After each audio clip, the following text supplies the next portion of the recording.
Guys, Patrick Walters. We're here at the Bassmaster Classic in Greenville, South Carolina on Lake Hartwell. And you know, there's different things that when you're preparing for a tournament, you have to kind of keep in mind. And like this year at the Bassmaster Classic, I'm likely odds to win the tournament. A lot of people think I'm a local favorite, and you kind of have to prepare for that a little bit. You know, you kind of have to prepare for, you know, spectators, that kind of stuff. They give you a lot of attention. And listen, all attention in the sport of bass fishing is good. You just have to use it to your benefit.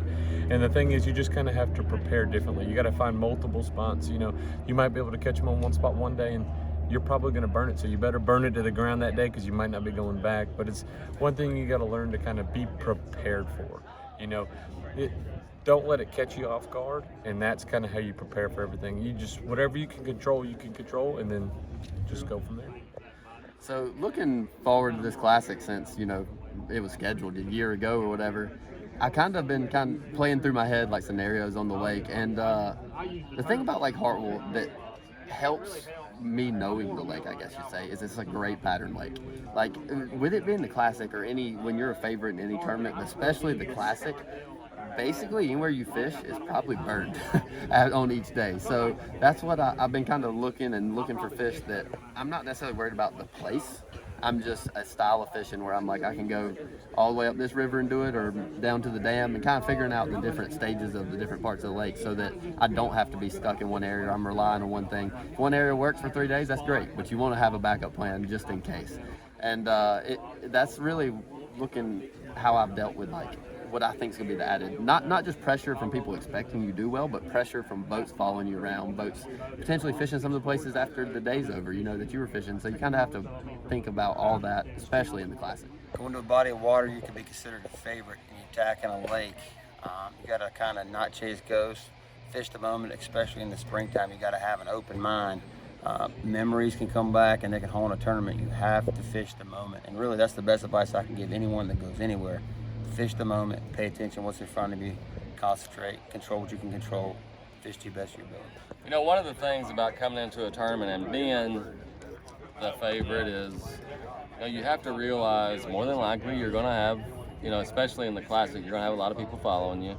And you have to think about that. Like, you know, a lot of the places that I practice, you know, I imagine, okay, if I had 10 or 15 or 20 boats, 50 boats, how these people are going to act, where they're going to set up, you know, if I come into a pocket, which side I'm going to fish, because I'm probably not going to be able to fish both of them. You just have to, you know, you have to think about a lot of that. And, you know, in the places you fish, you know, if I shut down, these people are going to be a minute or 2 minutes behind me. If I shut down, about the time I start getting to where I think I'm going to catch one, all of these other boats are going to be shutting down. You know, whenever I leave, I got to meander through their boats to get out there. A lot of people see that as a negative. How I see it is a positive. Because if they're following me, I got a camera in my boat, that's good. You know, that means that I'm catching them, or you know, I'm promoting my sponsors, I'm promoting myself. So, got to take the good with the bad, but I see it as being way more good than bad.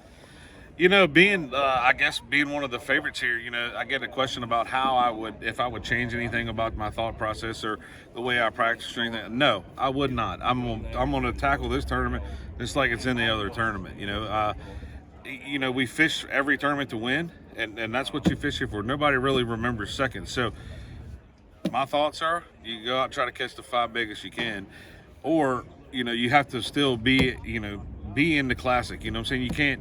You can always lose the classic on the first day, but you can't never win it. You know what I'm saying? So you have to make those adjustments and stuff like that. So to your question, no, I would still practice for this just as hard, or the same way I would if I was practicing for a Bassmaster Elite Series. So.